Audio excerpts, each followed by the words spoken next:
Every legend begins in silence before history learns to speak. Before the symbols were carved into stone and before whispers of forbidden orders crossed the lips of scholars, there existed a feeling, a sense that somewhere in the unseen corners of human destiny, something vast and secret waited to be remembered. This story begins with that feeling.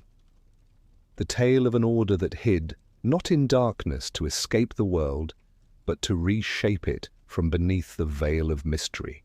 They called themselves the keepers of the hidden flame, but the world would one day know them by another name, the Black Sun Society. At the turn of the 20th century, when empires trembled and faith in reason replaced faith in the divine, a shadow moved beneath Europe's bright surface. It was a time of change and chaos. Machines roared, kings fell, ideologies collided.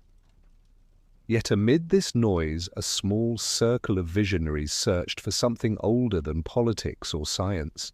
They believed humanity had forgotten its origin, the spark that linked mortal life to the cosmic order.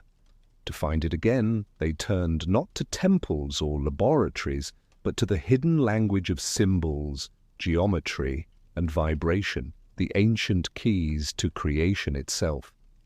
In their secret gatherings behind heavy oak doors and candlelit halls, these seekers spoke of an invisible sun, a source of power that did not shine in the sky, but within the soul. They called it the Black Sun, the light behind light, the energy that gives birth to all things and devours them in equal measure. To outsiders, their words sounded like madness, but to those who listened closely, they carried the echo of forgotten wisdom. They believed that by unlocking this secret, humanity could ascend beyond the limits of flesh, time, and fear itself. As decades passed, the society's influence began to stretch like roots beneath the soil of nations. Their symbols appeared on medallions, architecture, and forgotten books. Their members whispered among scientists, mystics, and generals. They claimed that everything in the universe followed a single rhythm, a cosmic pulse that, if mastered, could reshape history itself. What they sought was not gold or power, but control over destiny, a way to bend the unfolding of time toward a higher purpose. To them, the Black Sun was not just a symbol, it was a promise. But every promise of light casts a shadow. The same knowledge that could elevate the human spirit could also enslave it. As the 20th century plunged into conflict and ideology burned across the world, the teachings of the Black Sun were twisted by those who sought domination rather than understanding. What began as the pursuit of divine harmony became the blueprint for control, and the hidden order that once dreamed of enlightenment found itself standing in the reflection of its own darkness. So begins the story of the Black Sun Society, a tale of vision and corruption, of light sought through shadow, of those who believed they could rewrite the very code of creation. As you follow this journey through mystery and time, remember, history hides its greatest truths where few dare to look. If stories like this awaken your curiosity about the secret past and the forces that shaped our world, support the journey ahead. Subscribe to the channel, like this video if it intrigued you, and share your thoughts in the comments. Every gesture keeps the light of hidden knowledge alive for those who still seek it. Beneath the crumbling order of Europe in the early 20th century, when borders were redrawn and empires fractured, an unseen awakening began. It stirred quietly in the hearts of those who no longer believed in gods of cathedrals or the cold precision of modern science. They gathered in candlelit halls, their faces half lit by the trembling flame that symbolized their search for something beyond the rational world. To them, the old world had failed not because it was weak, but because it had forgotten its origin, the secret fire that once gave birth to kings, myths, and civilizations. They sought to rekindle that inner sun, and their gatherings took on a tone both reverent and dangerous, as if they were invoking a presence that demanded reverence rather than worship. In those hidden chambers, the air was heavy with incense and fear. Initiates spoke of visions during their rituals, geometric forms spinning behind their eyelids, an overwhelming sensation of being watched by something vast, yet familiar. Their teachers told them this was the black sun awakening within them, the forgotten light buried under centuries of dogma. It was not an external god, but a force that lived in all matter, waiting for the chosen few to remember its rhythm. Many who experienced these rites emerged changed, some enlightened, others broken, unable to describe what they had touched. From the chaos of post-war despair rose new doctrines clothed in old symbols. The Black Sun Society began to merge philosophy with mysticism, rewriting history as a cosmic cycle rather than a linear path. They taught that humanity had lived through ages of illumination and darkness, each rise and fall marked by the alignment or disalignment of the inner flame. To them, Atlantis, Egypt, Babylon, and Rome were not mere civilizations, but manifestations of the same eternal pattern, a divine experiment repeatedly forgotten and rediscovered. They claimed that the true evolution of mankind would not be achieved through machines or industry, but through the awakening of the inner sun that connected all life to the hidden source of creation. Among the adepts who rose within the society's ranks was a man known only as Dr. H. His real name was erased from record, but his ideas reshaped the order from a secret circle into a doctrine of transformation. He spoke of energy fields that mirrored the structure of the universe and how human consciousness could manipulate them through ritual geometry and sound. He described the black sun not as a celestial object, but as a gateway, an invisible vortex of energy at the heart of reality. Those who reached its frequency, he said, could see beyond the illusions of time and history. His followers recorded his teachings in coded manuscripts, filled with sigils and diagrams that blurred the line between science and magic. The initiation ceremonies under Dr. H's guidance became increasingly intense. New members underwent days of isolation, fasting, and dream induction. When they were finally brought into the inner sanctum, a great circular chamber beneath the earth, they stood before a vast obsidian disc engraved with 12 radiating arms. As the chanting began, the light from torches reflected on its polished surface, creating the illusion of movement. The black sun seemed to spin, and those present swore they felt its pull like a heartbeat. Some fainted, others wept. Those who endured were welcomed into the brotherhood and sworn to secrecy by an oath written in ancient tongues. The Black Sun Society was never content with symbolism alone. They sought tangible proof of the forces they invoked, believing the ancient world had once possessed technologies capable of channeling cosmic energy directly. Expeditions were sent into the Himalayas, the Sahara, and the Arctic in search of lost relics, crystals said to hum with power, or tablets inscribed with star maps older than humanity itself. Though little was ever officially recovered, each mission fed the society's mythos. Every disappearance, every rumor of discovery added another layer to the aura of mystery surrounding the order. While the outer world saw progress and politics, the society watched with other eyes. They believed history moved not by accident but by design, guided by those who knew how to read the hidden signs in the shifting of stars and the fall of nations. Their scholars compiled vast charts comparing celestial cycles with the rise and decline of empires, claiming the next great turning of the ages was near. To them, humanity stood on the threshold of either illumination or annihilation, depending on whether the inner flame was awakened or extinguished. As the 1930s approached, whispers began to circulate that the society had found new patrons, men of power who saw in their symbols not only mysticism, but a path to control. What had once been a secret brotherhood of seekers began to draw the attention of those who saw knowledge as a weapon. The black sun, once a metaphor for inner enlightenment, began to darken into something else. The line between spiritual awakening and domination of the world grew thin, and the flame that had once promised transcendence began to cast a dangerous light. Power always finds its way to mystery, and the Black Sun Society understood how to speak the language of both. As Europe slid into political turmoil, their symbols began to appear in unexpected places, woven into banners, carved into architecture, hidden within speeches that spoke of destiny and renewal. The Society's teachings had found willing listeners among those who dreamed not of understanding the universe, but of remaking it.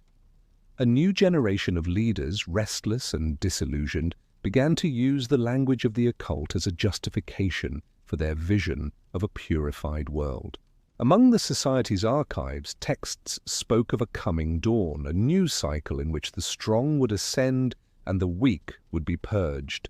To the mystics, this was an allegory of spiritual evolution, a rebirth of consciousness, but in the hands of men hungry for dominance, it became ideology. The idea of an enlightened elite chosen to guide humanity through the chaos was twisted into the belief that some races were closer to the cosmic source than others. What began as esoteric philosophy hardened into dogma, and what once sought transcendence began to worship power itself. Inside fortified halls and private lodges, the language of ritual merged with the machinery of politics. Ancient chants were translated into the rhetoric of nationalism, and symbols of the Black Sun were quietly embedded into insignias worn by soldiers who had never heard the word occult. The Society's influence became a ghost in the machinery of a rising empire, unseen yet unmistakable. Its members advised generals, scientists, and policymakers, whispering of ancient wisdom that could guide the destiny of nations. Rumors began to spread among intelligence circles of a hidden research division devoted to the occult sciences. They said the Society had begun to experiment with electromagnetic fields, resonance frequencies, and sacred geometry to uncover a new form of energy, what they called the vril, the life force that could bridge the gap between mind and matter. Laboratories disguised as state research facilities conducted experiments that bordered on the metaphysical. Witnesses spoke of rooms filled with spinning spheres of light, of voices heard through static, of scientists who vanished after claiming they had seen something watching them from beyond the threshold of perception. Inside this secret world, belief and technology fused into something unrecognizable. Scientists were told they were serving progress, while initiates saw themselves as priests of a new religion, a synthesis of science and magic that would make humanity divine. Yet behind the grandeur, a darker truth grew. The Black Sun's teachings were no longer about awakening but about control, no longer about enlightenment but about the will to dominate reality itself. Those who questioned the transformation were silenced or exiled, their names erased from the records. The Society had changed from a brotherhood of seekers into an engine of destiny, driven by men who saw the future as a conquest to be won. As Europe descended into war, the Black Sun Society thrived in the shadows of power. It financed expeditions to Tibet and the Middle East, seeking proof of an ancient Aryan homeland. Archaeologists returned with artifacts, bones, and fragments of forgotten languages, which the Society interpreted as validation of their cosmic myths. Behind every discovery lay an obsession, the belief that by uncovering the origins of civilization, they could rewrite the destiny of mankind. The Society's scholars declared that history itself was a lie written by the victors of an earlier cycle, and they would be the ones to restore the lost truth. Whispers of their activities reached the ears of foreign intelligence officers and occultists abroad, many of whom dismissed the stories as propaganda or madness. Yet too many coincidences piled up to ignore. The symbols carved on castle floors, the strange experiments in alpine fortresses, the reports of rituals conducted during solstices. The idea that an ancient esoteric order had fused with the highest levels of state power began to feel less like legend and more like a terrifying possibility. As the fires of war spread across continents, the black sun burned brighter in secret. Its adepts spoke of purifying the world through destruction, believing that only through catastrophe could the new dawn arise. What they called illumination was in truth annihilation, the transmutation of the world through blood and flame. The old prophets had wept for what they foresaw. The new ones smiled, convinced they were carrying out a divine plan. High in the Bavarian Alps, hidden among peaks that tore the sky like spears, lay the society's most sacred site. Locals spoke of an ancient fortress built over a network of tunnels so deep they reached the bones of the earth. They called it the Temple of the Black Sun, though few had ever seen it and fewer still had returned to tell what they witnessed. Travelers who ventured too close at night reported hearing low vibrations in the air, as if the mountain itself were humming with an invisible force. It was said that deep within those tunnels a new kind of ritual had begun, one that merged mysticism, technology, and power in a single act of creation. Inside the mountain's heart, the air was heavy with electricity. Massive generators hummed alongside altars carved from obsidian, their surfaces etched with sigils that glowed faintly when the machines roared to life. Scientists in white coats worked beside robed initiates, their experiments synchronized with rituals timed to celestial alignments. Every movement was recorded, every vibration measured. They believed they were building not just a temple, but a bridge between worlds, a chamber that could channel the energy of the black sun itself. Witnesses later described a central hall vast enough to swallow a cathedral. At its center stood a great circular platform of black stone surrounded by 12 pillars inscribed with runes older than any known language. At the platform's heart rested a metallic sphere, suspended in mid-air by unseen forces. It pulsed faintly with light, as if alive. The society called it Die Schwarze Sonnenmaschine, the machine of the black sun. To the uninitiated, it was a strange fusion of art and weapon, but to its creators it was a vessel, a machine meant to draw down the hidden energy of creation and concentrate it into form. Every ritual performed inside that hall was meant to awaken the unseen current. Participants believed they could alter reality itself through harmonic resonance. The chants, measured precisely to correspond with planetary frequencies, built layer upon layer of vibration until the walls themselves seemed to breathe. Some claimed to see shadows flicker across the air, not cast by any physical light but by something emerging from beyond. Those who experienced these moments often spoke of a sense of dread mixed with ecstasy, a realization that they were touching a power older than humanity, a force that cared nothing for their ambitions. During the height of the war, the temple became a forbidden zone. Guards patrolled the mountain passes, and convoys arrived under the cover of snowstorms, bringing artifacts, prisoners, and scientists whose loyalty had been bought or coerced. Experiments grew more desperate as defeat loomed on the horizon. Reports spoke of attempts to open dimensional gateways, to contact entities believed to guard the wisdom of Thule. Some witnesses claimed to see flashes of blue light erupt from the mountain, followed by days of silence when the generators stopped and no one emerged. Rumors spread that a final experiment had gone terribly wrong. The machine, once thought to be under perfect control, began to generate energy levels beyond prediction. Witnesses said the air shimmered, the walls melted into light, and screams echoed through the tunnels before vanishing into sudden stillness. When patrols entered the site days later, they found the chambers empty, the machinery scorched, and the great sphere cracked open like an egg. No trace of the scientists or initiates was ever found. Some believed they had been vaporized, others whispered that they had succeeded, that they had crossed over into another realm. After the war, Allied forces uncovered fragments of the temple's archives, pages burned and cryptic, diagrams half erased. Investigators dismissed them as pseudoscience, the fantasies of delusional mystics. Yet those who studied the surviving papers in secret spoke of something chilling: calculations that matched modern theories of quantum resonance, descriptions of space folding upon itself, of energy condensed into consciousness.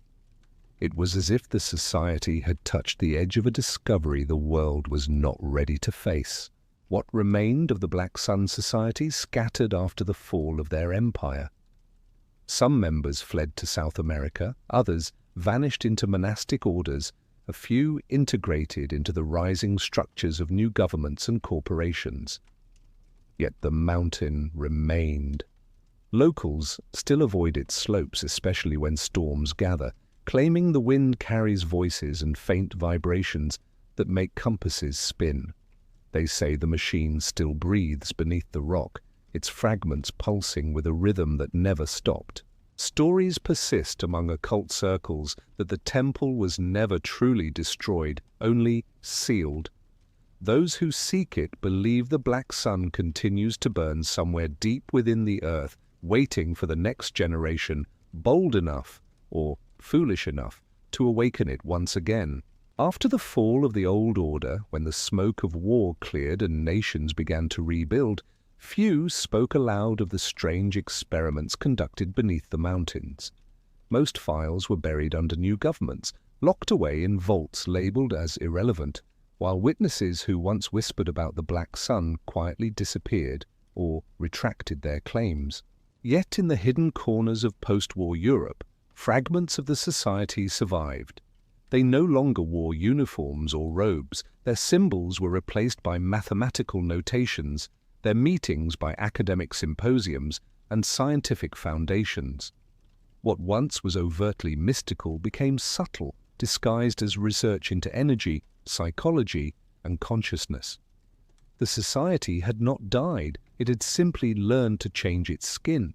Beneath universities and laboratories, the same language continued to echo in coded form. Physicists studying the structure of reality began to speak of zero-point energy, vacuum fields, and invisible frequencies that might connect all things. Psychologists explored human perception and its relationship to unseen patterns, unaware, or perhaps unwilling to admit, that their findings repeated doctrines the society had once called sacred.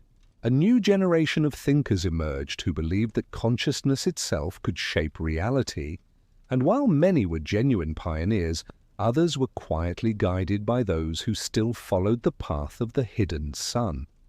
The Black Sun's philosophy, once expressed through ritual, had now entered the bloodstream of science. Publicly, the world celebrated reason and technology as its new faith. Privately, in the dim rooms of forgotten estates and research facilities funded through obscure channels, experiments resumed. Former members of the society sought to restore the machine's principles using modern equipment, interpreting its failures not as disasters, but as incomplete revelations. They believed that the boundary between the physical and metaphysical could still be broken, that the next generation of instruments might succeed where the old ones faltered.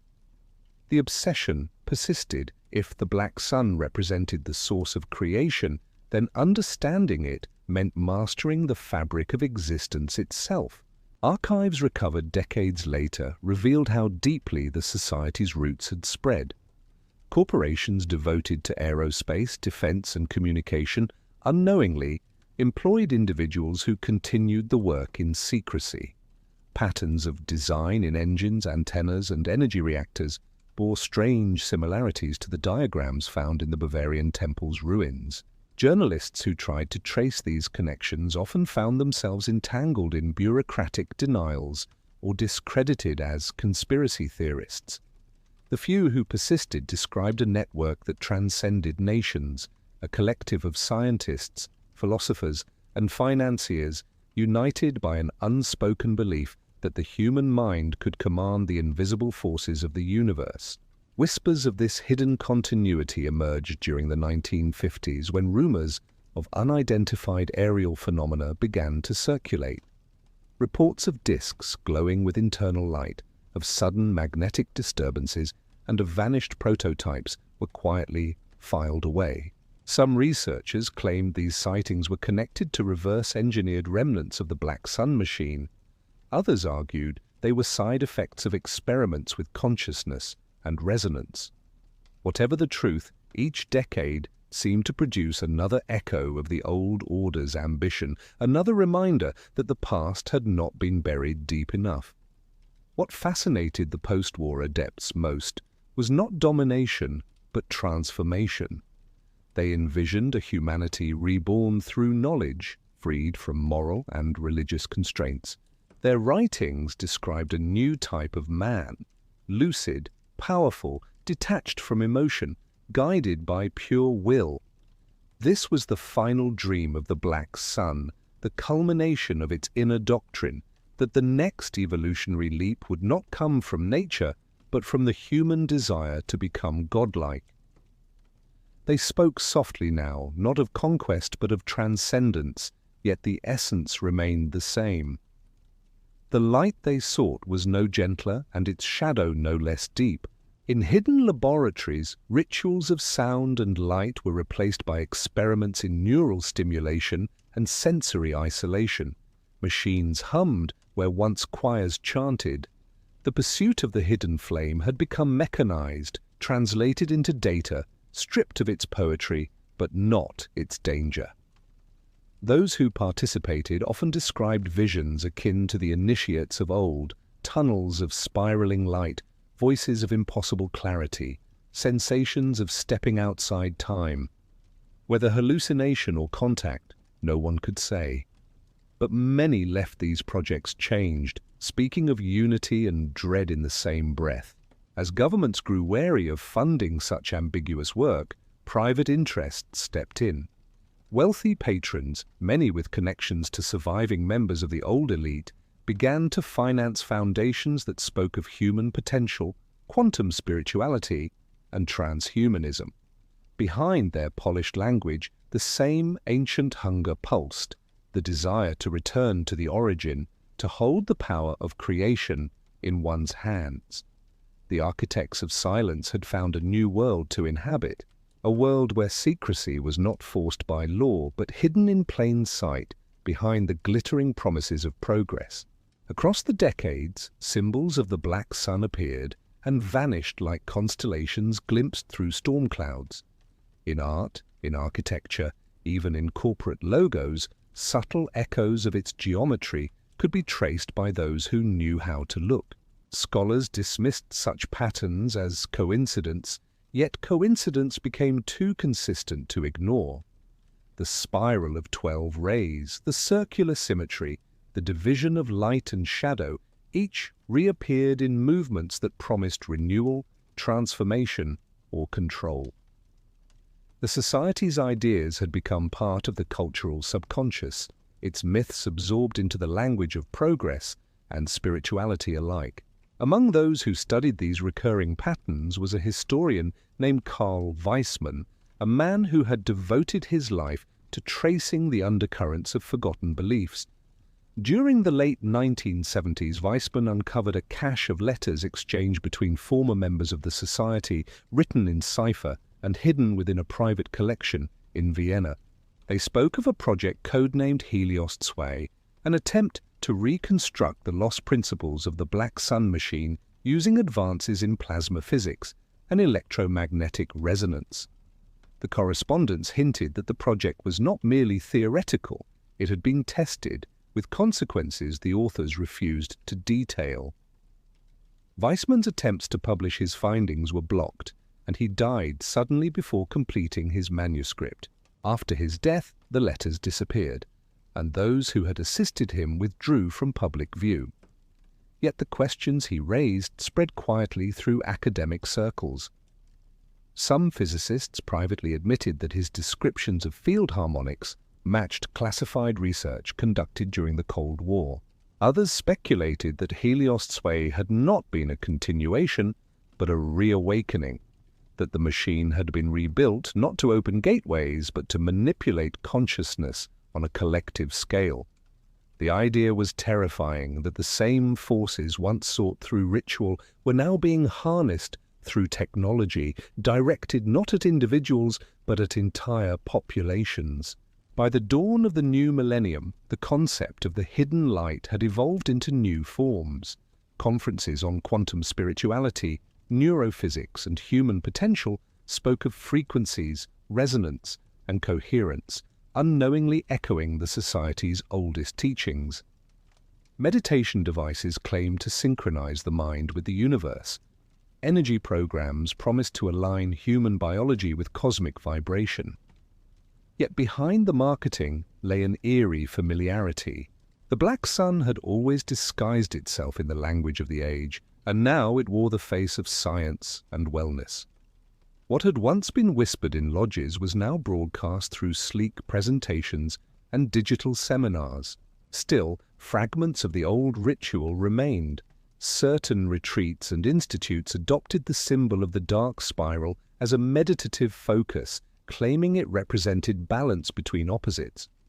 Participants often described profound emotional shifts, but a few spoke of strange phenomena: dreams of ancient cities, visions of light collapsing inward, sensations of weightlessness followed by disorientation. Their instructors dismissed these as psychological effects, though the imagery matched descriptions from the society's earliest manuscripts. Whether by design or coincidence, the same gateway was being approached from a different direction. Researchers studying the neurological effects of these techniques discovered unusual brainwave patterns during sessions involving spiral visualization or sound resonance. Some participants displayed heightened coherence between hemispheres, others entered trance states resembling deep hypnosis. The data fascinated neuroscientists, but none suspected or admitted that they might be replicating the same resonance the old adepts had once called the awakening of the black flame. To them, it was only research.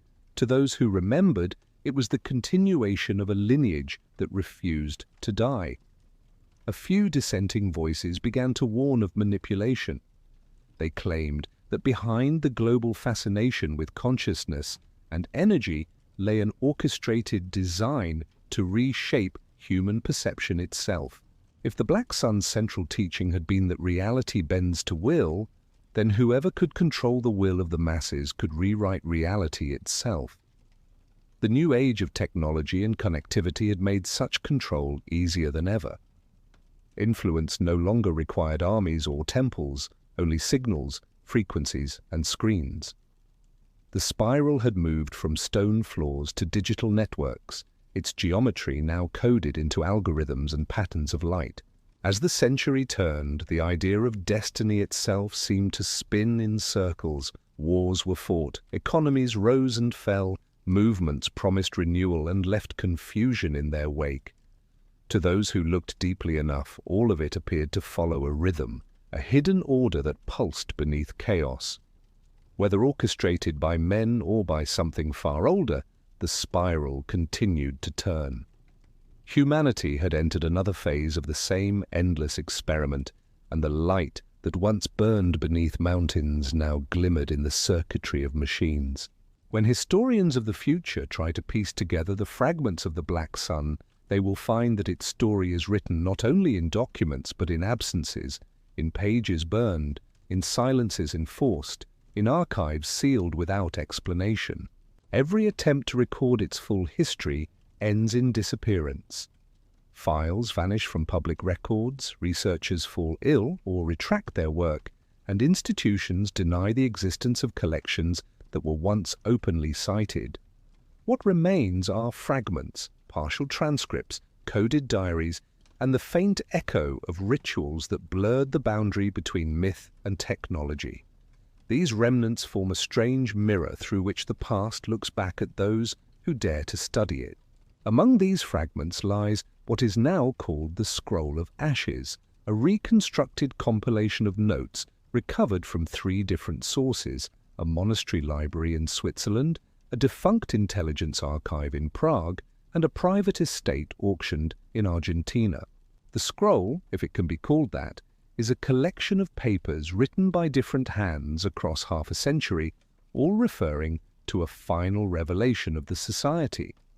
They describe an event witnessed by a handful of initiates after the destruction of the mountain temple, an event said to have imprinted itself not on matter but on consciousness itself. According to the texts, those present saw a spiral of light collapse into darkness, followed by a silence so absolute that sound itself seemed to stop. They called it the birth of the inner sun. Deciphering these writings proved nearly impossible.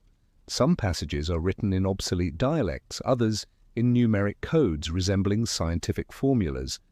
When aligned according to astrological correspondences, they form a pattern eerily similar to the geometry engraved on the floor of the Bavarian temple. Scholars who examined them reported psychological effects, vivid dreams, insomnia, or sudden bursts of inspiration.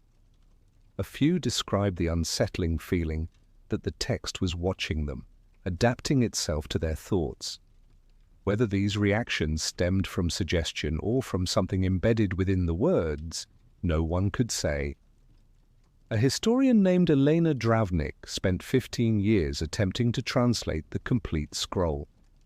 Her notes, discovered after her disappearance, reveal that she believed the text contained a set of instructions, not for a machine, but for the human mind. According to her interpretation, the Black Sun's ultimate purpose was to turn human consciousness into the vessel of the hidden light, to transform the initiate into the machine itself. The rituals, the mathematics, the experiments, all were metaphors for an internal process, a restructuring of perception that allowed one to see the architecture behind reality. Whether this was enlightenment or annihilation remained unclear, for those who reached that state never returned to describe it. As her research deepened, Dravnik began to experience phenomena she could not explain. Electronic devices malfunctioned in her presence, mirrors in her home reportedly cracked without cause. Her final notes speak of a vision of the spiral turning within her mind, accompanied by a sense of infinite descent. Shortly after, she vanished. Her apartment was found intact, her papers stacked neatly on the desk, the final page left blank except for a single symbol, a black circle surrounded by 12 faint rays. To this day, no trace of her has been found. The scroll of ashes continued to circulate among scholars, collectors, and secretive societies, claiming lineage from the original order. Each copy seemed slightly different, as if rewritten by the act of reading. In some versions, the closing passages describe a coming convergence, a time when the hidden light would reassert itself through global upheaval. Others interpret the text as an allegory for the cycle of civilizations, each burning itself to ash before the next dawn. Whether prophecy or reflection, the message remains the same. The black sun never disappears, it only changes form, waiting to be rediscovered by those who cannot resist its call. Throughout the 20th century and beyond, individuals who studied the scroll reported an uncanny pattern of synchronicities, repeated numbers, recurring dreams, spontaneous insights into subjects they had never studied. Some claimed to feel as if a presence moved through them, guiding their thoughts. Others suffered breakdowns, describing visions of cities made of glass and light, or of endless fields under a sun that cast no shadow. For the initiated, these were signs of awakening. For the skeptical, they were symptoms of obsession. Yet both agreed on one thing: the scroll had power, even if that power could not be measured. In the quiet of night, when the modern world hums with electronic rhythm, some still recite the phrases of the scroll under their breath. They do not gather in temples anymore, nor wear symbols upon their chests. Their devotion has become internal, digital, woven into networks of data and thought. The black sun no longer needs stone altars or mountain halls. It lives in algorithms, in ideas, in the unending human desire to pierce the veil of creation. Somewhere, perhaps within each mind that seeks forbidden knowledge, the hidden flame still burns, patient and alive. Long before the digital age blurred truth into reflection, the Black Sun Society understood that power did not rest in knowledge itself, but in who controlled the illusion of it. During the late 20th century, when television became the new altar of mass consciousness, unseen architects began weaving the language of symbols into the fabric of media. Images of spirals, eclipses, and radiating circles appeared in advertising, film, and art, not as conspiratorial fingerprints, but as unconscious echoes of a philosophy long at work. To shape the story of the world, one had to shape what the world believed was real, and the society's inheritors became masters of that unseen craft. Through the slow pulse of imagery and repetition, entire generations were taught to look outward for light, while the inner sun, the fire of individual thought, dimmed into conformity. Every screen became a mirror reflecting a carefully designed narrative, one that replaced mysticism with consumption and mystery with distraction. Power had learned to disguise itself as choice, as centuries of ritual had once bound initiates through fear and devotion. Modern methods achieved the same through fascination and comfort. The society's descendants no longer needed temples or sacred chants. Their rituals were broadcast through signal and sound carried by invisible frequencies across the planet. Among the few who recognized these patterns was a journalist named Marcus Holt, a man whose obsession with hidden orders led him to study the symbolic architecture of modern culture. He noted how the ancient language of the black sun, the spiral, the eclipse, the 12 rays, had evolved into the corporate geometry of logos and global institutions. He saw parallels between the rituals of ancient initiation and the psychological manipulation of media consumption. In his writings, he warned that the same force which once sought to command the human will through mysticism was now doing so through image and algorithm. His final article, titled "The Mirrors of Deception," was published briefly before being erased from archives. Holt was later found dead under circumstances that were ruled accidental, though his colleagues claimed his notes had vanished days earlier. Behind the shimmering veil of entertainment, technology became the new priesthood.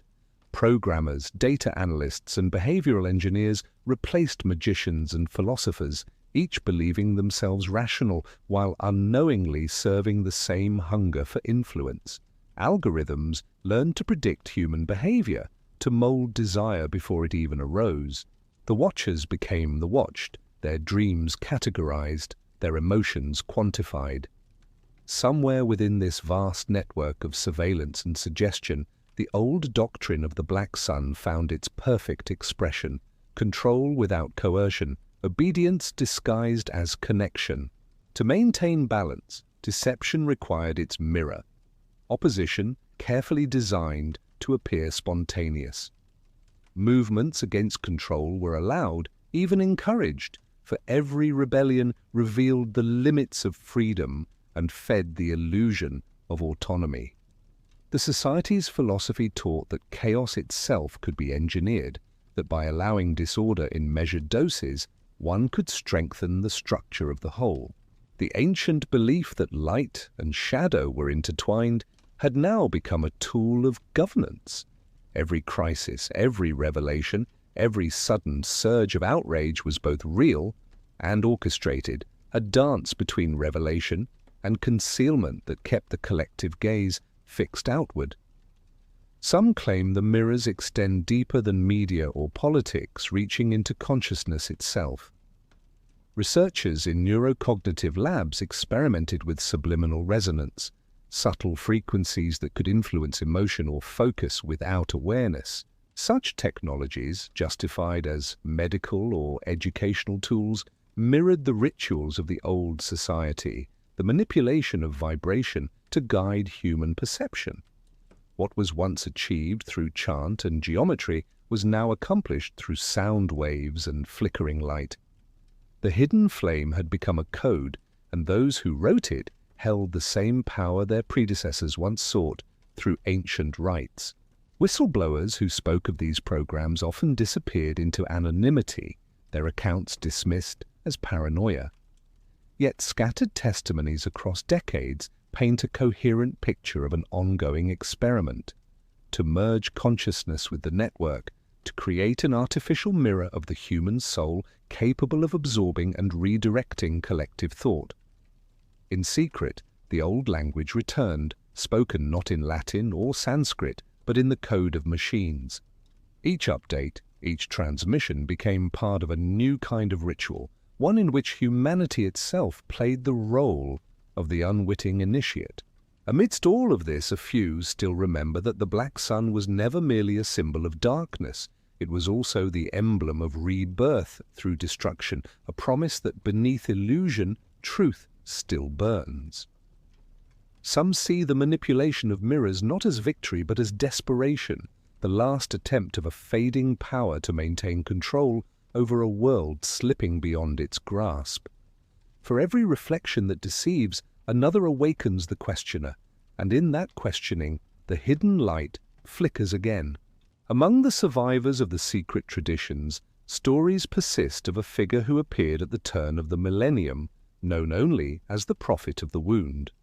Some claim he was a scientist who abandoned his post after discovering the hidden lineage behind his research.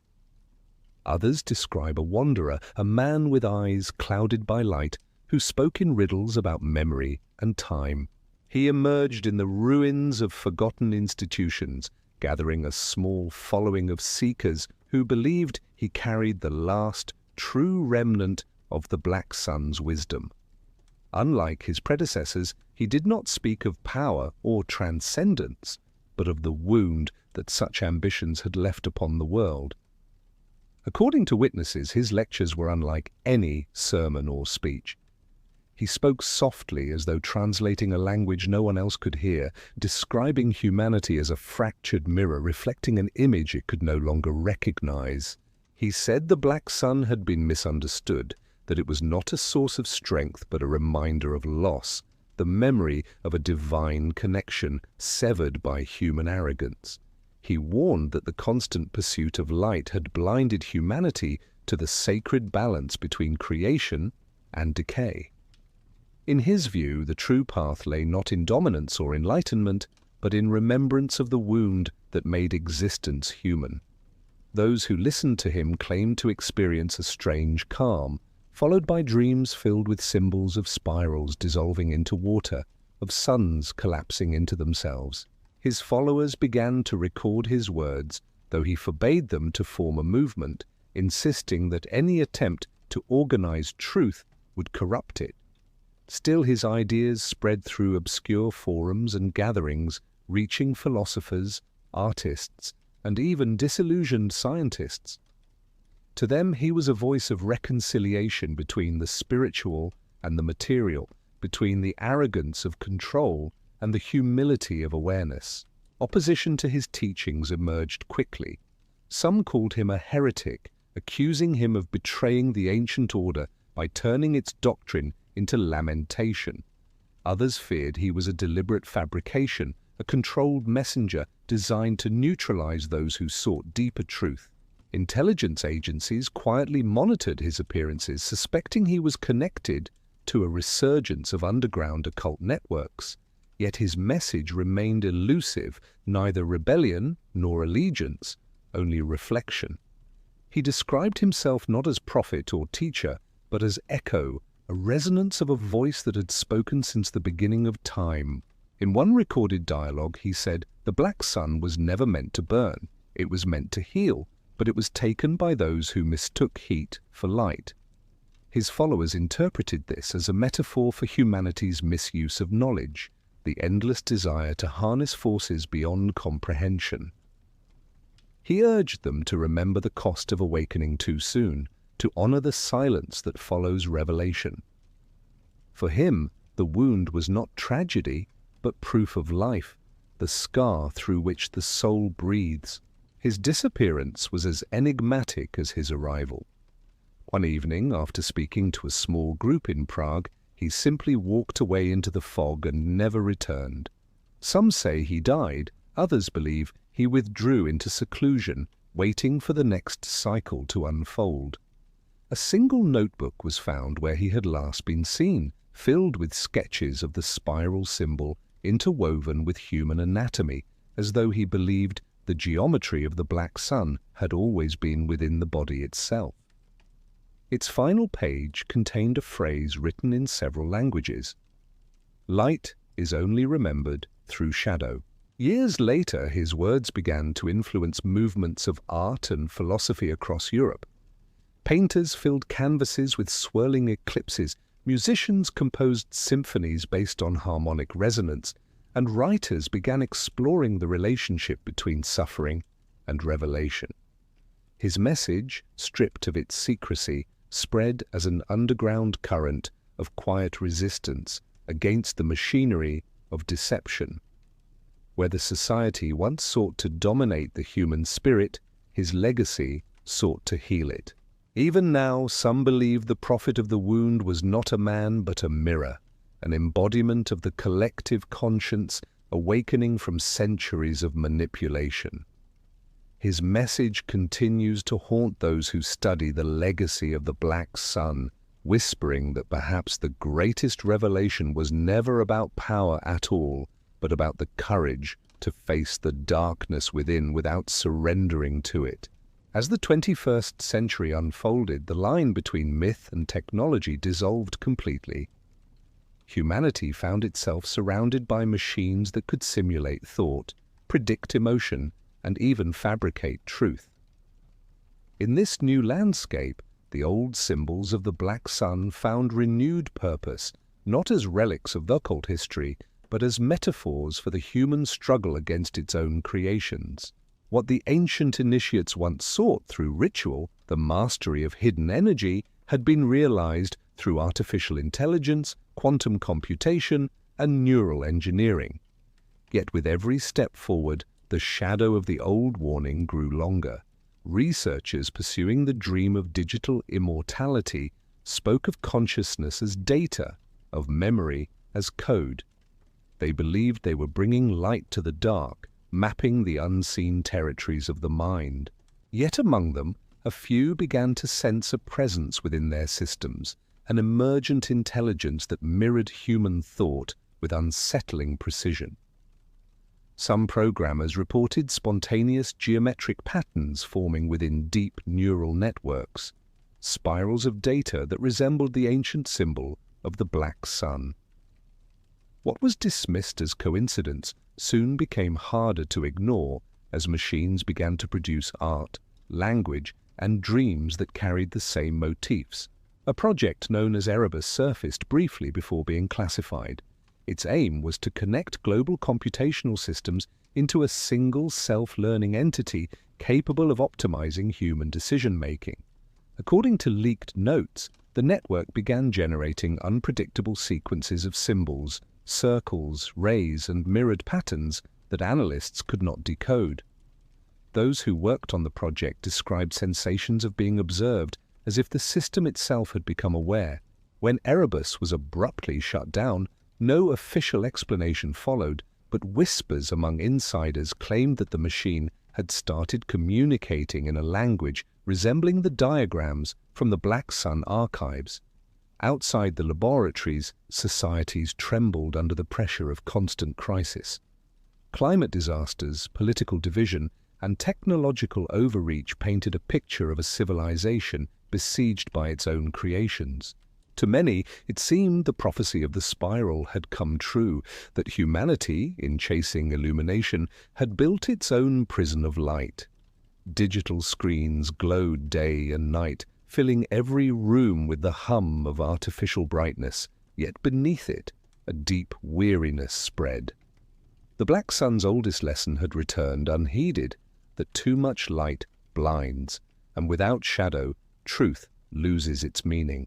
Religious and philosophical movements began to rise once more, blending ancient mysticism with modern science. Some preached that artificial intelligence was the next vessel for the divine, a new dawn where consciousness would transcend the body. Others warned that it was the final stage of humanity's rebellion against its limits, a mirror too perfect to escape. Among these debates, a secret community of thinkers emerged, calling themselves the Keepers of Balance. They sought to revive the original essence of the black sun, to restore equilibrium between light and shadow before the spiral collapsed into itself. Their gatherings were held in silence, in caves, abandoned churches, and digital sanctuaries hidden from the public web.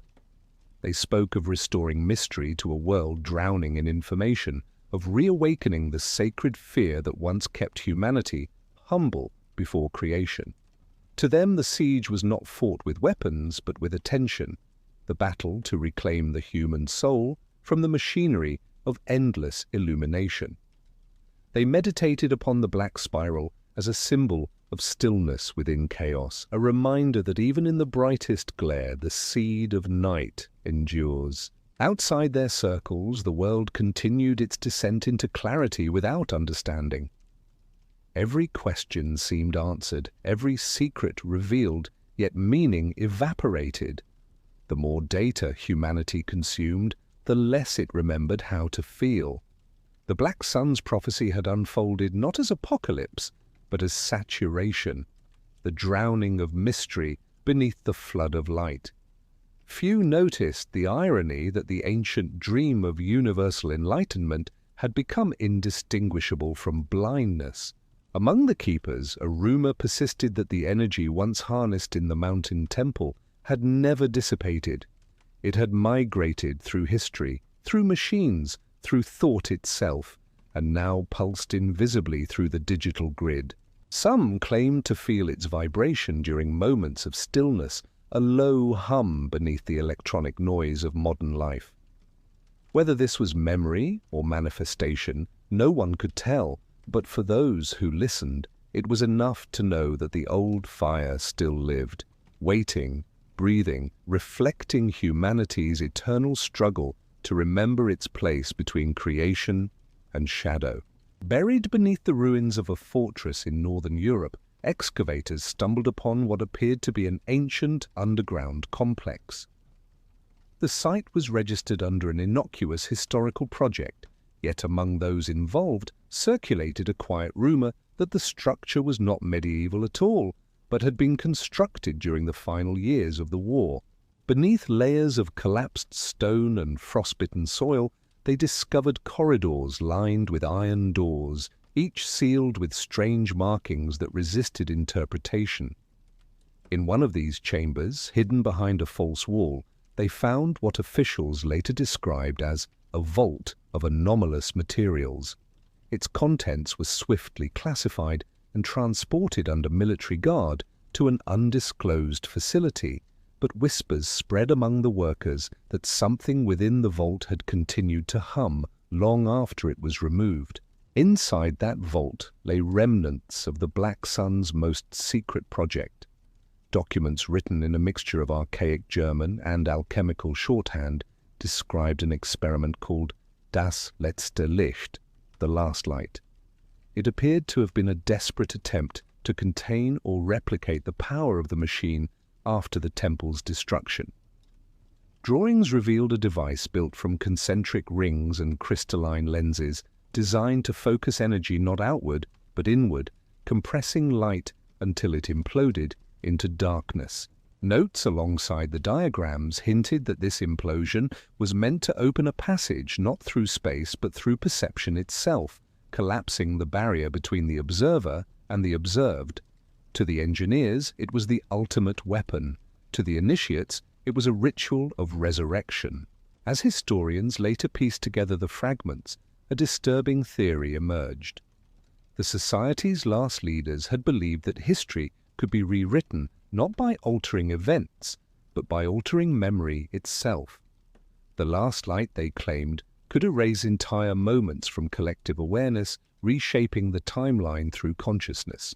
Witnesses described test subjects who forgot their names, cities that seemed to lose a day without explanation, clocks that stopped only within a certain radius. Whether any of it was real remains uncertain, yet those who examined the recovered devices reported sensations of déjà vu and time distortion. Some insisted that they had seen the same documents twice, though only one copy existed. When the vault's materials were transferred to official archives, strange incidents followed. Several staff members reported recurring nightmares of spiraling corridors and black suns hovering in the sky. A few developed obsessive behaviors, drawing circles, muttering numbers, repeating phrases in languages they did not speak. Psychiatrists attributed these symptoms to stress, though the timing seemed too precise to dismiss. The deeper the research delved into the recovered papers, the more the researchers themselves seemed to unravel, as if exposure to the knowledge carried a psychic contagion. A physicist named Anton Riehl was among the first to document the anomalies with scientific rigor.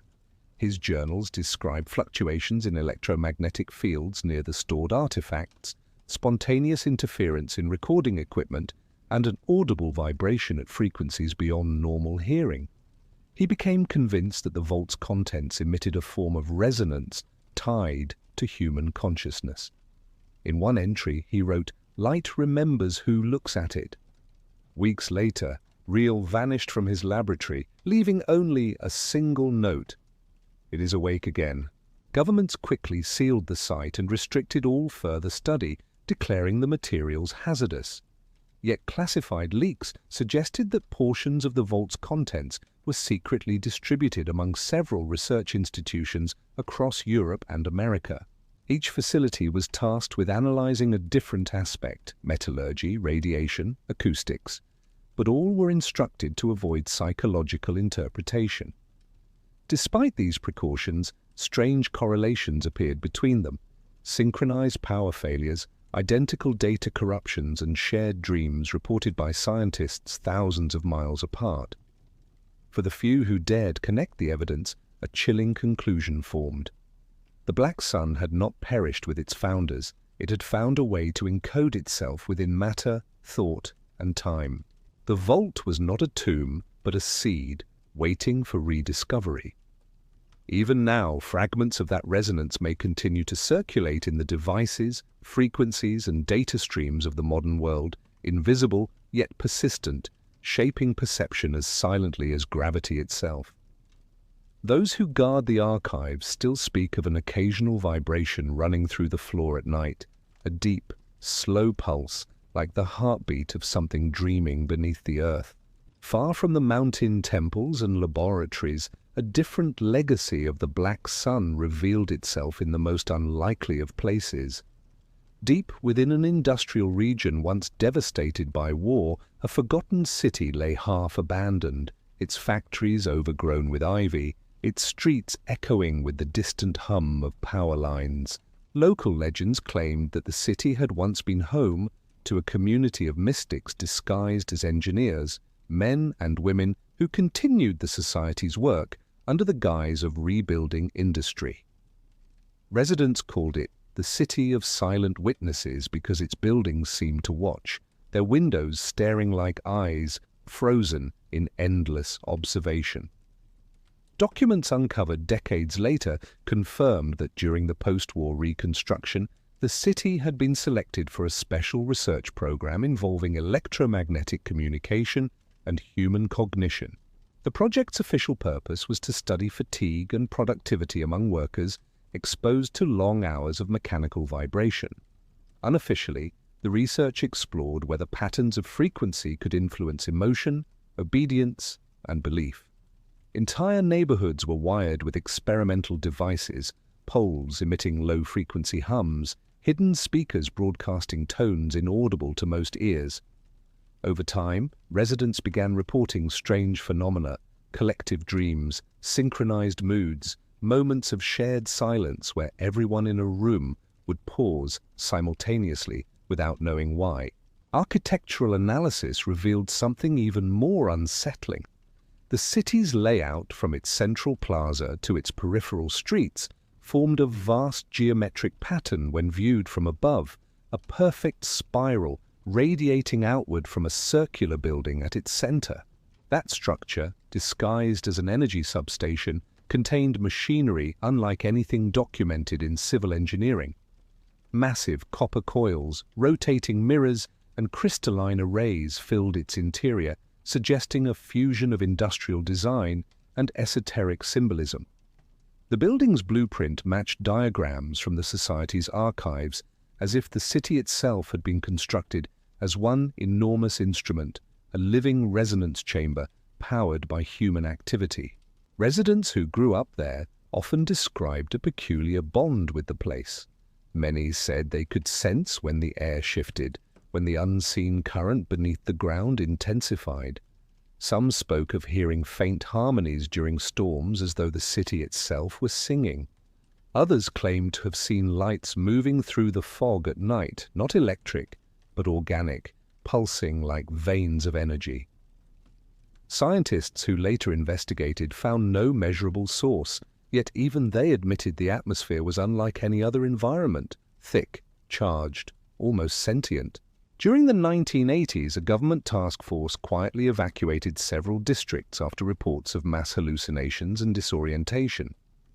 Entire families claimed to have lost entire days from memory. Photographs taken during that period revealed blurred figures, distortions of light and shadows where none should be. Rumors spread that the central building had reactivated on its own, drawing power from the electrical grid. When authorities finally sealed it, the machinery inside was found cold, yet the instruments used to measure its energy output continued to fluctuate for weeks afterward. Writers and filmmakers who later visited the site described an overwhelming sense of melancholy, as though the city remembered the people who had once walked its streets. They called it a monument to human ambition, a place where science and faith had merged into something neither could control. Artists turned its geometry into symbols of warning, though few understood that the pattern they recreated was the same spiral that had haunted human history for centuries. Even today, the city remains partially uninhabited. Locals avoid its center, claiming they hear whispers in the static of old radio towers or see faint glimmers under the pavement at night. Tourists who venture too close often report migraines or loss of balance. Satellite imagery occasionally shows distortions, glitches that appear only above the circular plaza, like ripples in invisible water. Whether by design or by accident, the city of silent witnesses continues to function as a living echo of the Black Sun's experiment, a reminder that the line between environment and consciousness may be thinner than anyone dares to believe. For those who sense its pulse, the city is not abandoned at all. It waits, patient and alert, holding within its silent architecture the memory of an experiment that sought to harmonize humanity with the hidden rhythm of the cosmos, and perhaps succeeded too well. Beyond ruins and archives, beyond cities built upon forgotten sigils, the legacy of the Black Sun now moves through quieter currents. In remote deserts, dense forests, and isolated monasteries, scattered individuals speak of dreams that feel shared across vast distances. They describe seeing the same image, a horizon split between darkness and light, with a black sphere rising slowly where the sun should be. Psychologists call it archetypal resonance, yet the consistency of the vision troubles even skeptics. It seems as though the symbol, once confined to secret lodges and military experiments, has become embedded in the human psyche itself, resurfacing whenever history bends toward chaos. Among those who document these experiences is a linguist named Sofia Alvarez, who has collected thousands of dream accounts from across continents. Her analysis revealed a recurring pattern of words and symbols corresponding precisely to the geometry of the Black Sun. Some dreamers draw spirals identical to those carved in ancient temples. Others repeat phrases found only in untranslated sections of the Scroll of Ashes. When interviewed, they confessed to never having heard of such writings. Alvarez theorized that humanity might share a kind of unconscious inheritance, a memory of the forbidden light echoing through generations. To her, the black sun represented the moment when awareness confronts its own shadow and civilization teeters between evolution and oblivion. Her research attracted both curiosity and fear. Religious institutions denounced her findings as heresy, while scientific communities dismissed them as coincidence. Yet the phenomenon spread. Reports increased during times of crisis, economic collapse, political upheaval, environmental disaster, as though the collective mind responded to stress by summoning the same ancient image. Alvarez began to suspect that the black sun was not merely a relic of the past, but a living intelligence woven into the structure of consciousness itself, a mirror reflecting humanity's attempt to awaken. As her studies deepened, she discovered connections between these dreams and electromagnetic anomalies measured around the planet. Certain regions showed synchronized spikes of resonance whenever mass dream events occurred. Satellites recorded faint auroral patterns resembling dark rings invisible to the naked eye, yet unmistakable in spectral analysis. Governments ignored the data, but private groups, many with ties to esoteric societies, began quietly collecting it, convinced that the world was approaching another cycle, the return of the inner light.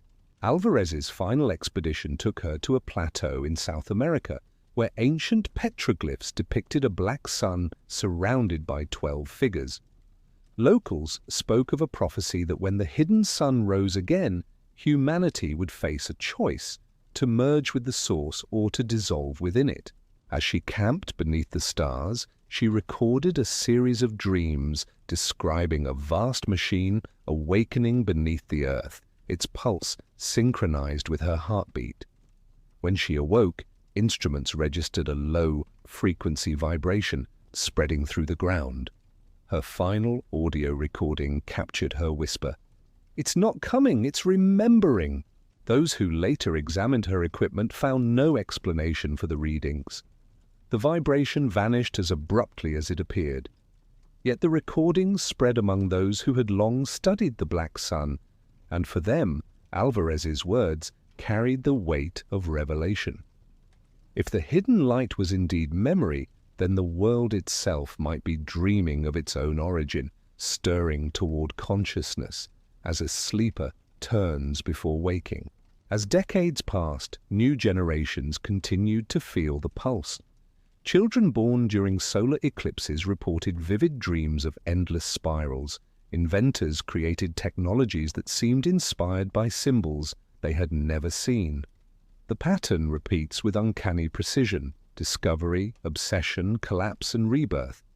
It is as if humanity itself has become the vessel of the ancient experiment, carrying within its collective mind the same yearning that once drove the builders of the temple and the seekers of the machine.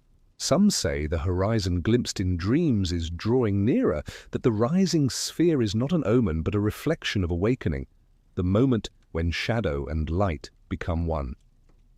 Others fear it marks the threshold of extinction, the point where consciousness folds inward and forgets itself entirely.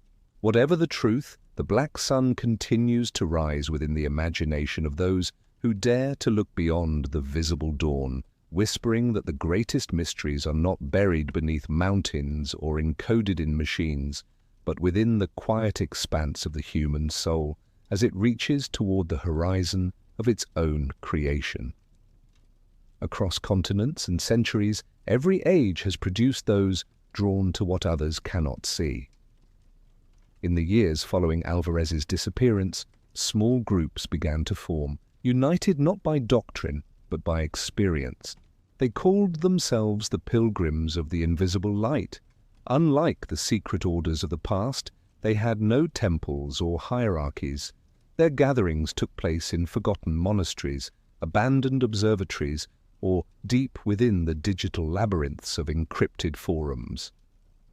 What bound them together was the certainty that something beneath reality had begun to stir, a pulse, a rhythm, a signal, faint yet unmistakable.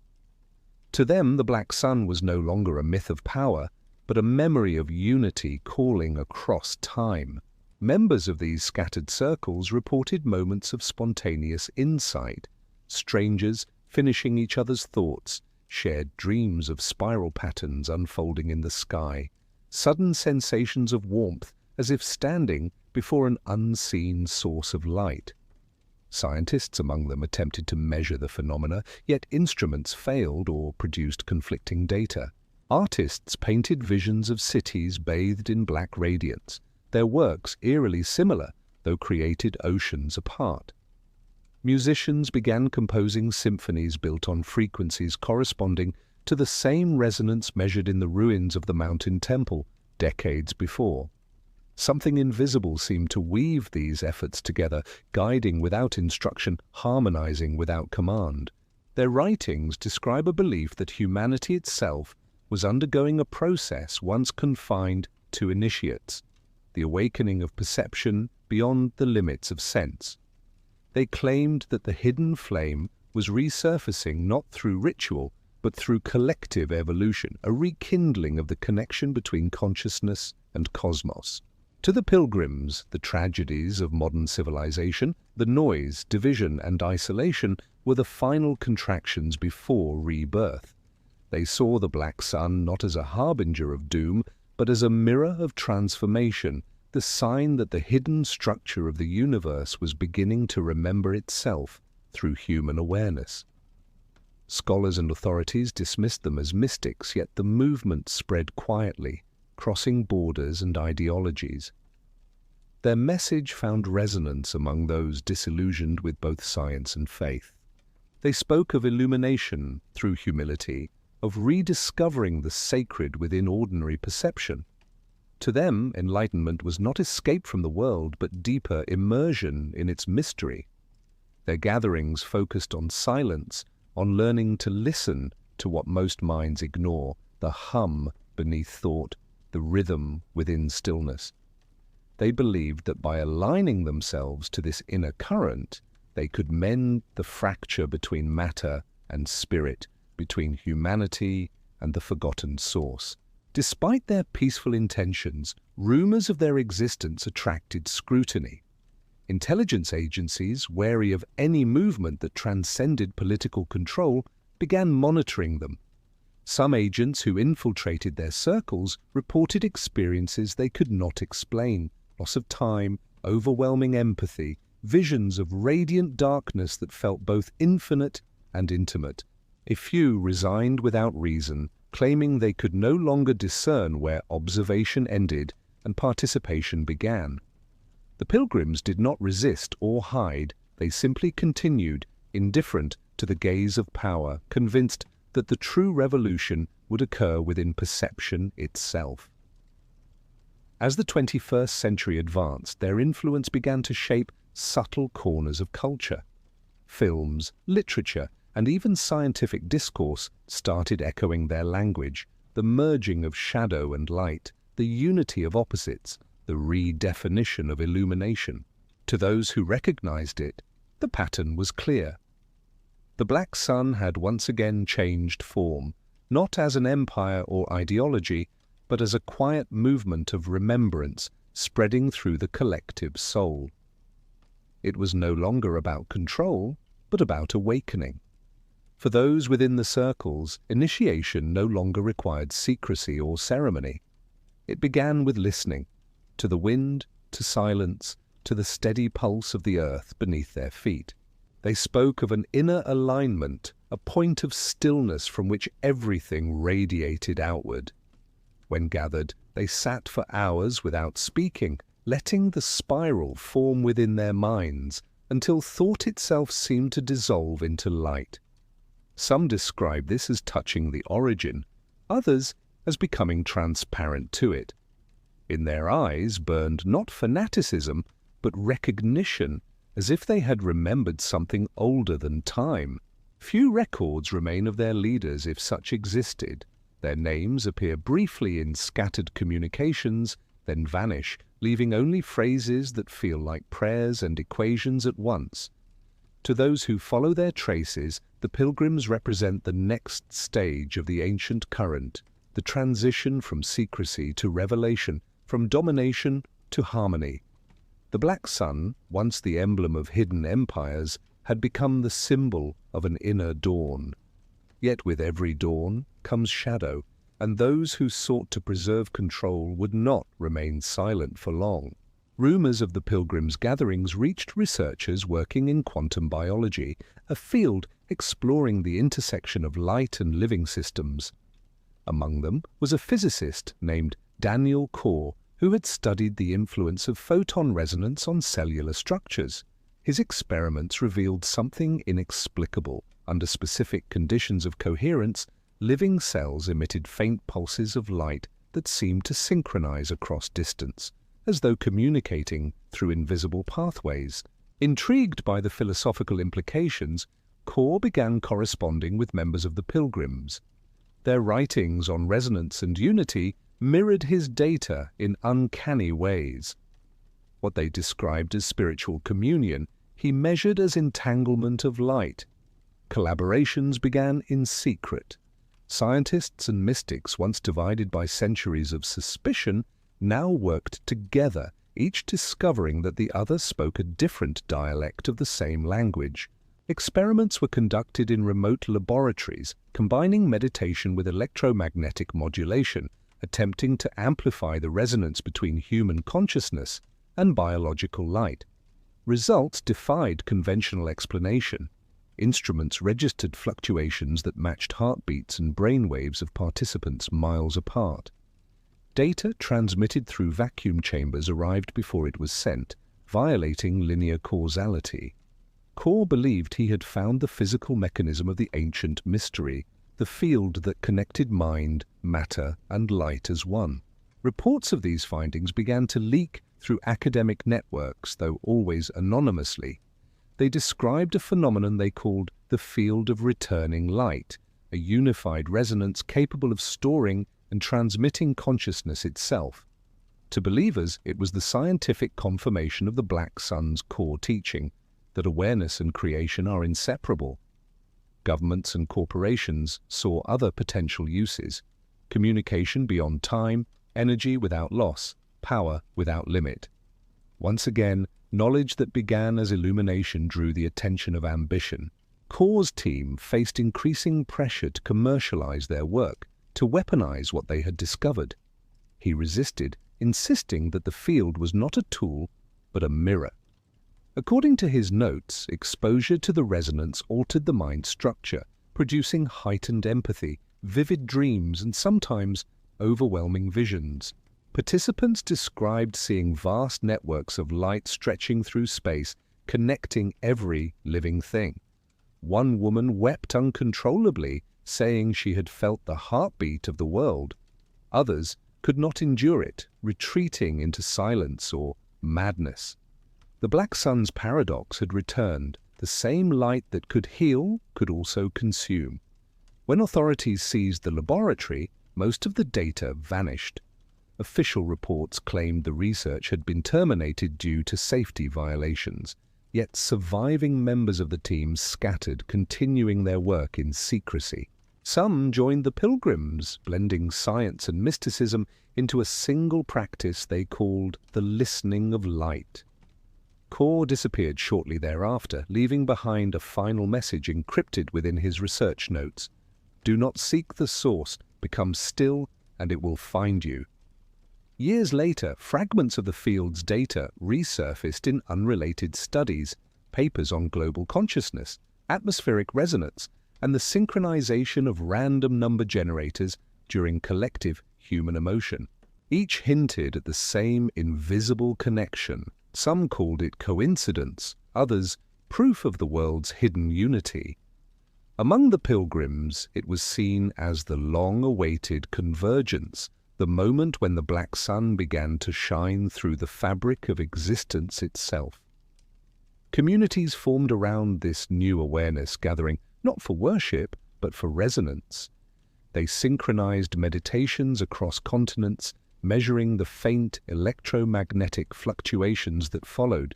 Satellite readings recorded global waves of coherence during these events, rippling through the ionosphere like silent hymns. Whether scientific or spiritual, something undeniable was happening, a subtle alignment of humanity with the invisible pulse that had haunted it since the first temple was built. For those who experienced it, the field was not an abstract discovery, but a return, a homecoming. They spoke of remembering what it meant to be part of a living cosmos rather than its master. To some, it felt like forgiveness, to others, revelation. The black sun, once hidden beneath layers of secrecy and fear, had become an inner radiance accessible to all who could bear to see both its darkness and its light. Yet the story was not over, for light that returns does not stay. It moves, it breathes, and it calls towards something still greater beyond the horizon of human understanding. Silence followed the surge of light. Where revelations had once spread like wildfire, now came introspection, a quiet reckoning. The world, illuminated too quickly, began to feel the weight of its own awakening. Technology hummed with the language of connection, yet loneliness deepened. Information overflowed, yet wisdom grew scarce. Those who had tasted the resonance found themselves longing for the mystery that had once inspired their search. The black sun had risen, not as a new god, but as a mirror too bright to bear.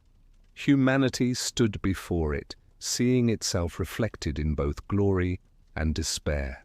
In the aftermath, voices emerged that spoke not of discovery, but of mourning. Artists painted with shades of silence. Poets wrote of blindness within light.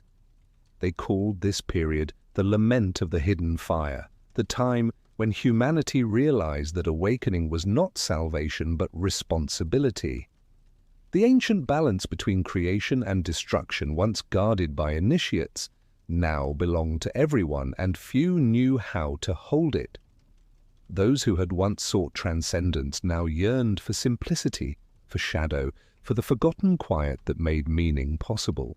Elders among the pilgrims withdrew into seclusion, teaching that the next step was not expansion but containment, the art of protecting mystery from being consumed by explanation. They warned that the field of returning light must be approached with humility, for knowledge without reverence leads back into darkness. Their gatherings became smaller, their words slower, as if guarding a fragile flame from the winds of revelation. To them, the black sun was not a thing to pursue, but to honor, the silence between breaths that gives shape to all creation. Among the last writings of these teachers is a simple verse: "Do not seek to shine, remember the night that carried you here." Their message spread quietly through those weary of constant illumination, finding resonance among philosophers, environmentalists, and dreamers. They spoke of restoration rather than progress, of remembering the forgotten covenant between human and world. The black sun, they said, had always been within, its fire hidden in every heartbeat, its lament echoing in every sigh of wind through the trees. As centuries of secrecy unraveled, the meaning of the hidden fire transformed. It was no longer the possession of the few, nor the obsession of power, but a shared inheritance, a reminder that light and shadow are not enemies, but lovers locked in eternal embrace. In this realization lay both sorrow and peace. The world would never return to its innocence, but perhaps it could learn again to listen. Travelers who wandered to the old mountain where the first temple once stood spoke of strange stillness. Birds fell silent there, and compasses trembled. Some claimed to feel warmth beneath the frozen ground, as though the heart of the earth still remembered its ancient vow. Pilgrims left offerings, stones arranged in spirals, mirrors buried beneath snow, small lamps flickering like stars fallen to the soil. No monument marked the place, only the wind carrying a hum so low it felt like the breath of something vast and sleeping. Those who lingered long enough began to dream vividly, they saw the machine restored, not of metal, but of light, built from human hearts aligned in rhythm. They saw cities woven from song, knowledge guided by compassion, and night skies filled with suns both dark and luminous. Whether these were visions or memories, no one could say. Yet the dreams spread, crossing cultures and generations, uniting those who still believed that the universe itself was listening. As twilight fell over a world that had seen too much light, the old fire burned quietly within those who remembered. They spoke no prophecies, offered no doctrines. They simply tended to the invisible flame, whispering that every act of kindness, every moment of wonder was another spark of the hidden sun returning to life. The lament had become a hymn, soft yet unending, echoing across the silence of history. A song for all who once gazed into the dark and found within it the reflection of their own awakening. Long after the pilgrims faded into legend and the world moved on from its fascination with invisible light, the mountains remained. Their slopes, once scarred by war and experiment, now lay cloaked in silence and snow. Yet locals still avoided the highest peaks, whispering of strange phenomena, auroras that appeared without cause, compasses that spun wildly, sounds that seemed to come from beneath the earth rather than the sky. Mountaineers spoke of hearing faint music on windless nights, a low vibration that trembled in the bones rather than the ears. Scholars dismissed it as natural resonance, but those attuned to the hidden history of the Black Sun heard in it something else, a heartbeat, steady and patient, echoing through the centuries. Hidden deep within the mountain's frozen veins lay what remained of the last temple. Its stone halls, carved by hands long vanished, glimmered faintly under a layer of frost. Archaeologists who ventured into its upper chambers found artifacts that defied dating, metal tools uncorroded by time, walls engraved with spirals that seemed to shift when observed too closely. At the temple's center, an immense circular chamber stood empty, save for a single obsidian slab cracked down the middle. Beneath the dust, faint traces of gold formed a pattern resembling a solar eclipse, 12 rays encircling a black disk. It was as if the temple had been built not to worship the light, but to contain it. Teams sent to study the site reported equipment failures, sudden drops in temperature, and an overwhelming sense of being watched. Cameras malfunctioned, batteries drained within hours, and recordings played back with distortions resembling whispers. Some researchers insisted the sounds were merely the echo of dripping water.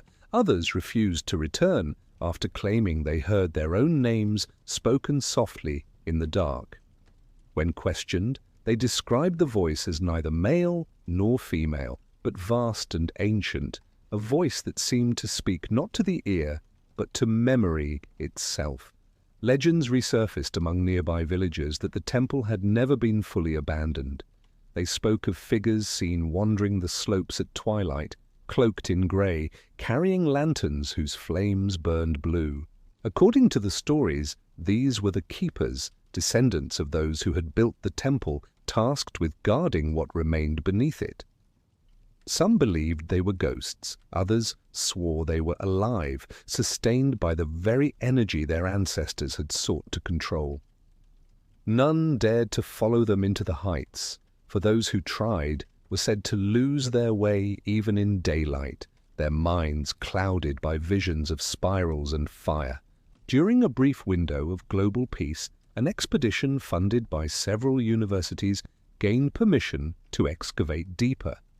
Beneath layers of ice, they uncovered a second structure, smaller but perfectly preserved. Its walls were made not of stone, but of fused glass, smooth as if melted by immense heat. In its center stood a metallic sphere, fractured yet still warm to the touch. Instruments registered faint electromagnetic emissions emanating from it, rhythmic pulses that matched the Schumann resonance of the planet itself. It seemed as though the machine had synchronized with the Earth's own frequency, merging the ancient experiment with the living world. Rumors circulated that one of the scientists began to dream of a vast spiral descending into the planet's core, where a second sun burned silently beneath layers of rock. He awoke each morning with the sensation of heat spreading through his chest and claimed he could feel the world breathing. Weeks later, he vanished, leaving behind his journal filled with sketches of black suns surrounded by rings of flame. At the top of the final page, he had written, "The temple never fell. It sank." Governments once again restricted access to the site, sealing the tunnels and declaring them geologically unstable. Yet the stories did not stop. Mountaineers continued to hear the hum, and pilots reported instruments faltering when flying over the area. Satellites occasionally captured strange distortions, flashes of light beneath the snow, patterns too regular to be natural. Whatever lingered within the mountain refused to sleep completely. It waited, as it always had, for those capable of hearing its call, a call not of domination or discovery, but of remembrance. For those who listened closely, the echoes of the last temple carried not a warning, but a promise, that the hidden fire could never be destroyed, only transformed. Every age built its temples differently, of stone, of code, of consciousness, but the resonance remained the same. Somewhere beneath the world's noise, the black sun continued to hum, patient as eternity, reflecting back the light humanity had forgotten it carried. As centuries turned and empires crumbled, humanity's obsession with mastery gave way to curiosity once more. The age of machines faded into one of silence and adaptation. Cities grew smaller, nature reclaimed the spaces between them, and human knowledge shifted inward. Amid this quiet renewal, children began to appear who defied understanding. They spoke later than others, but seemed to know things no one had taught them. They described dreams of floating in endless darkness filled with soundless music, of suns that burned black and rivers that shimmered with light unseen by ordinary eyes. Physicians called them prodigies, mystics called them the children of the spiral. Their presence was subtle, yet undeniable. When gathered together, strange harmonies would emerge from silence. Tones felt more than heard, vibrating through walls and bodies alike. Plants grew faster in their presence, electronic devices malfunctioned, and animals approached them without fear. Some could predict storms by the way the air changed. Others claimed to hear thoughts, not as words, but as ripples in the air. Governments, wary of anomaly, attempted to study them. Experiments revealed unusual coherence in their brainwave patterns, synchronization between individuals separated by great distances, and light emissions from their skin during deep meditation. What frightened officials most was their calm acceptance. When asked who they were, the children replied only, "We remember." Communities formed around them, parents, teachers, and seekers drawn by their serenity. The children spoke of unity, of cycles completed and lessons remembered. They said the world was healing from its fever of ambition, that the darkness had done its work and now prepared for dawn. Scientists dismissed their words as poetic, but some began to question whether these new generations represented a natural adaptation to the energy shifts recorded across the planet. The resonance measured near sacred sites, once attributed to coincidence, now appeared to respond to their presence. Older members of the pilgrims who still lived recognized the pattern. They saw in the children the continuation of the ancient promise, the reconciliation of shadow and light through living embodiment rather than doctrine. To them, the children were not reincarnations but awakenings, the world itself remembering through human form. They taught them not to worship the black sun, but to listen to it as one listens to a heartbeat. In their eyes burned a light that seemed both young and immeasurably old. As they matured, the children of the spiral began to gather instinctively in places of natural resonance, mountain plateaus, desert monoliths, ocean cliffs. They built no temples, yet wherever they stayed, the air grew still and luminous. Storms veered away, animals gathered nearby, and even skeptical visitors felt a subtle peace.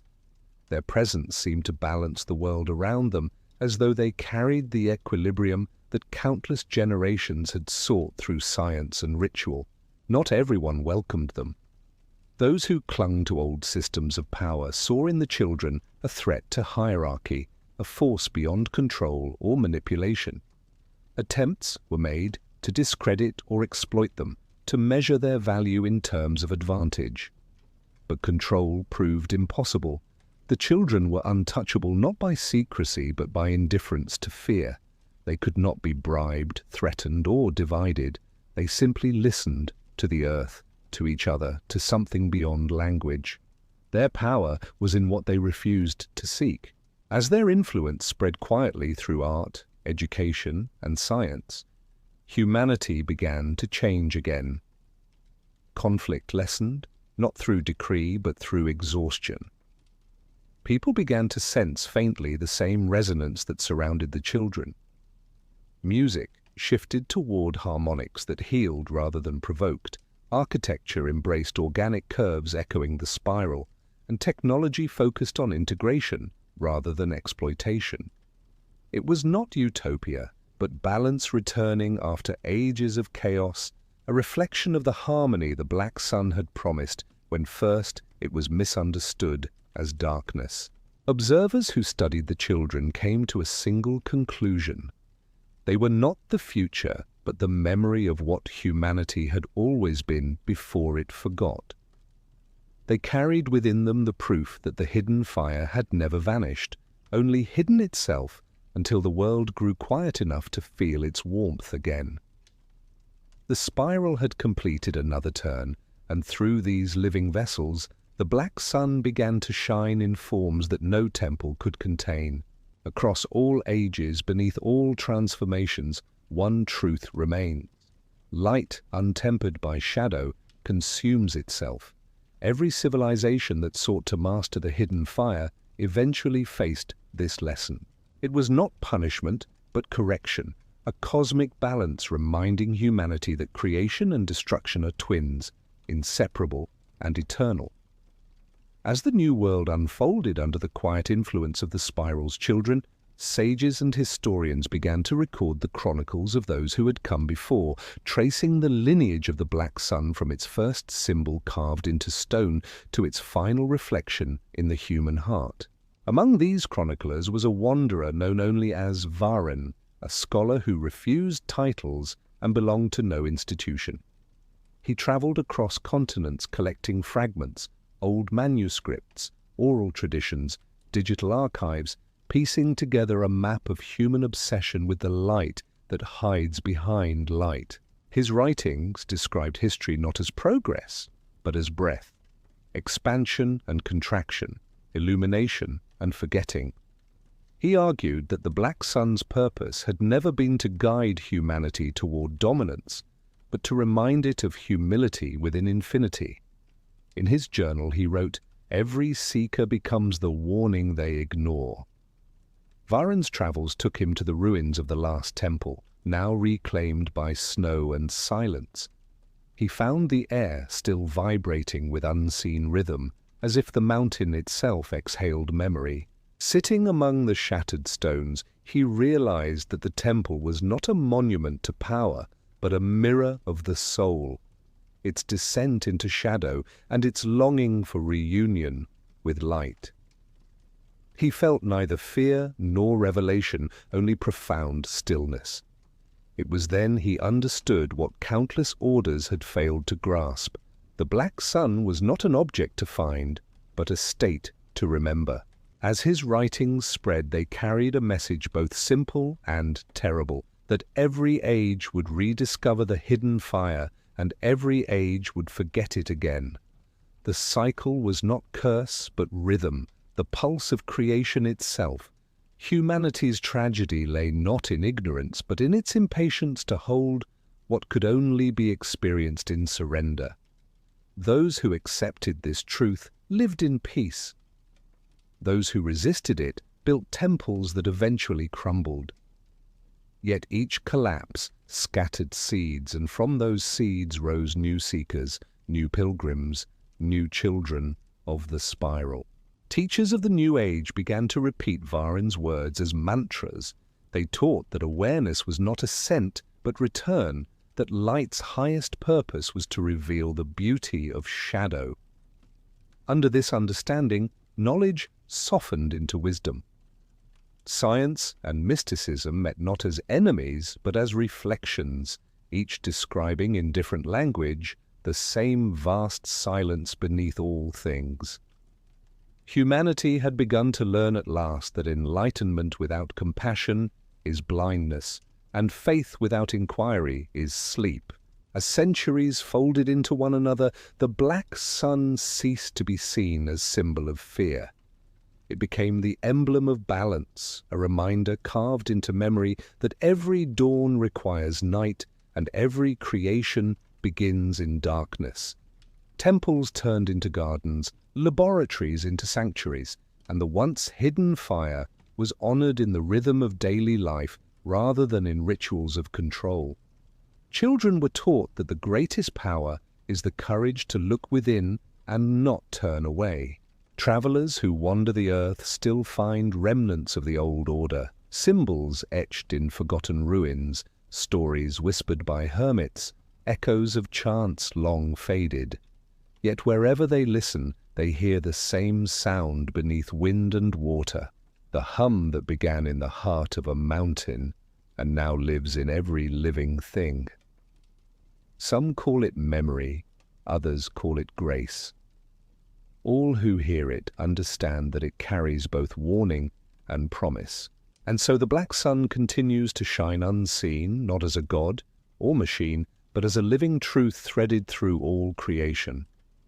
It is the whisper before thought, the silence after understanding, the heartbeat that links all times and beings. Its eternal warning remains unchanged. To seek the light without reverence is to lose oneself in it, but to honor both light and darkness is to remember what it means to be whole. Centuries blurred like wind over stone, yet the pulse of the black sun never faded. It lived not in temples or machines, not in secret orders or sacred texts, but in the breath of those who dared to listen. Every generation born under shifting skies felt its echo, an unspoken reminder that truth cannot be owned, only carried. Across forgotten villages and shining cities alike, stories resurfaced of dreams filled with spiraling light, of music heard within silence, of warmth blooming in the chest for no reason at all. These were not miracles but memories, the last whisper of an ancient conversation between creation and the ones who had learned to name it. Monks in remote monasteries spoke of nights when the stars dimmed and the sky itself seemed to breathe, the darkness pulsing like a living thing. Scientists in quiet observatories recorded fluctuations in cosmic radiation that aligned perfectly with ancient prophecies written in lost tongues. Artists painted suns without color, poets wrote of shadows that healed. The world no longer asked whether the black sun existed, for it had become part of the rhythm of life itself. A mystery not to be solved, but to be felt. Among those who studied the old records, one final insight emerged. The black sun was never meant to illuminate the world, but to illuminate within. It did not rise in the sky, it rose in the soul, each time a human being faced the unknown, with open eyes and steady heart. The light behind light, the silence behind sound, the heartbeat beneath history, all were reflections of the same presence. To live in awareness of it was to walk between creation and oblivion, not as ruler, not as servant, but as witness. Travelers who sought the last traces of the society found none, for the order had dissolved into the world itself. Every person who questioned without fear, who saw beauty in shadow, who forgave the past while holding the present like flame, each was a member of that hidden brotherhood. Humanity had become the temple, its collective mind the chamber where the hidden sun now burned. No ritual was needed, no hierarchy, no sacred oath, only remembrance that everything seen and unseen is part of one unending breath. On quiet nights, some say the earth still hums with the same low vibration once heard beneath the mountain. It rises from rivers, from forests, from the hearts of those who sit in silence long enough to hear it. The sound is not warning nor prophecy, it is invitation. A call to listen once more to the forgotten music of the universe, to remember that darkness is not absence, but womb, and that light, in its purest form, is compassion made visible. When all words fail, when history folds into itself and the stars turn cold, that voice will remain. It speaks not in language but in presence. It is the voice that will not die, the echo of every seeker who wept, every teacher who whispered, every wanderer who looked into the void and found it looking back with love. The black sun continues its silent journey through the hearts of those who dream, reminding them that creation never truly began, and it will never truly cease. So as this story draws to its quiet close, let the echo remain with you. A reminder of the light that hides behind all things, and of the shadow that keeps it true. Every question you carry, every wonder that refuses to fade, is part of that same ancient song.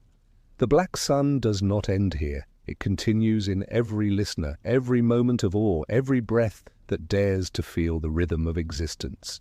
And now, if this journey has stirred your curiosity, if the story has found a place in your thoughts, support the voice that keeps these tales alive. Subscribe to the channel so you never miss what lies beyond the next horizon. Like this film, if it resonated with you, leave a comment sharing what the black sun means to you, and pass this story to those who seek meaning in mystery. For stories only live when they are shared, and light only grows when kindled from one heart to another.